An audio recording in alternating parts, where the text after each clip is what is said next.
মৰমৰ ছাত্ৰ ছাত্ৰীসকল, আজি আমি শিকিম এটা নতুন পদ্ধতি যিবোৰ সাধাৰণতে যিকোনো কম্পিটিটিভ এক্সামক লাগিলে ADR 3.2 হওক, নতুনকৈ অহা SI এক্সামেই হওক আৰু পুলিচৰ যিকোনো ৰিটেন এক্সামত প্ৰয়োজন হয়। দেৰি নকৰি যাওঁ আহক পাঠৰ মাজলৈ। কুৱেশ্যনটো হ'ব এনেকুৱা, x plus 1/x equal to যদি 4 হয় তেন্তে x square 1/x square equal কিমান হ'ব? এনেকুৱা প্ৰশ্ন সচৰাচৰ আমি যিকোনো এক্সামত দেখিবলৈ পাওঁ। দেৰি নকৰি ছল্ভ কৰোঁ। এইটো জানিবলৈ হ'লে আমি দুটামান কথা আগতীয়াকৈ জানি ল'ব লাগিব। ইয়াতে দুটা অভেদ আছিলে বা ফৰ্মুলা বুলি ক'ব পাৰি। সেইকেইটা আমি জানি লওঁচোন কি কি আছিলে। আমি যে পাই আহিছিলোঁ 9th a plus b whole square, এই সূত্ৰটো ইয়াত প্ৰয়োজন হ'ব। a square plus twice ab plus b square. আৰু এটা সূত্ৰৰ প্ৰয়োজন হ'ব a square plus b square. ইয়াক কেনেকৈ লিখিব পাৰিম? a plus b whole square minus twice ab। ঠিক আছে, এইটো কেনেকৈ হ'ল পিছত যদি আপোনালোকে কমেণ্টত জনায় তেতিয়া মই কেনেকৈ হ'ল আকৌ এবাৰ বিস্তাৰ কৰি বুজাই দিম। ঠিক আছে, এতিয়া আহক আমি শিকোঁ। প্ৰশ্নটোত যে আছে x plus 1/x। Okay,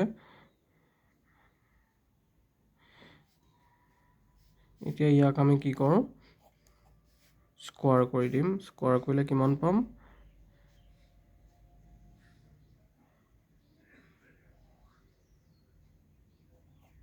x,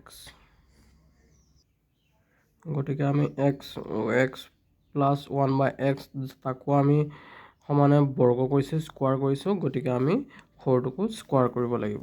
এতিয়া আমি কৰি যাওঁ। xক কৰিলে x ভাঙি গ'ল, টুৱাইছ x 1/x এইকেইটা ধৰিব পাৰিছে, মানে 2ab প্লাছ 1/x স্কোৱাৰ। এইফালে গ'লেগৈ হ'ব 4 4 গুণ 16। ঠিক আছে, এতিয়া চাওক x স্কোৱাৰ, ইয়াক x কাট গ'ল, ইয়াত থাকিলে 2, ইয়াত থাকিলেগৈ 1/x স্কোৱাৰ আৰু এইফালে থাকিলে 16। এইটো যদি এইফালে থাকে কিমান হ'বগৈ? আপোনালোকক আকৌ শিকাই দিছোঁ।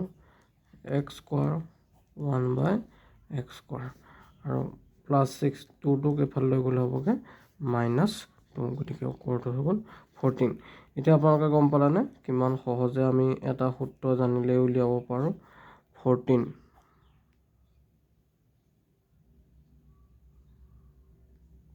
আপোনালোকক যদি ইয়াতকৈ এটা সহজ পদ্ধতি লাগে, আমি 2 নম্বৰ সূত্ৰটোত আমি ব্যৱহাৰ কৰি উলিয়াই দিম। ডাইৰেক্ট যদি আমি পাতি দিওঁ x স্কোৱাৰ, মানে ইয়াত কি হৈ আছে, এইটো x এটা হৈ আছে x স্কোৱাৰ, আকৌ 1টো আমি যদি স্কোৱাৰ বুলি লিখোঁ, হোল স্কোৱাৰ ধৰি লওঁ, তেতিয়া এটা b স্কোৱাৰ হৈ আছে। b স্কোৱাৰ ফৰ্মুলাত আমি ইয়াত পঢ়াই দিলে কি হ'ব? x plus 1/x square minus 2(1)x। এতিয়া গম পালোঁ নে? x আকৌ ইয়াতো কটা যাব। গতিকে কি হ'ল? x প্লাছ x পালে আমি পাইছিলোঁ 4 স্কোৱাৰ আৰু ইয়াত থাকি গ'ল 2। গতিকে 16 মাইনাছ 2 ইকুৱেল 14। একেবাৰে সহজ, আগৰ পদ্ধতিতে আমি নকৰি এনেদৰে একেবাৰে সহজতে কৰিব পাৰোঁ। গতিকে বন্ধু বান্ধৱীসকল, আপোনালোকে জনাব কোনটো উত্তৰৰ আমাৰ কোনটো পদ্ধতিৰে কৰি ভাল পালে।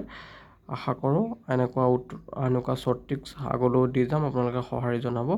এনেকুৱা নতুন নতুন শ্বৰ্ট টিপছ পাবৰ বাবে চেনেলটো ছাবস্ক্ৰাইব আৰু কৰিব।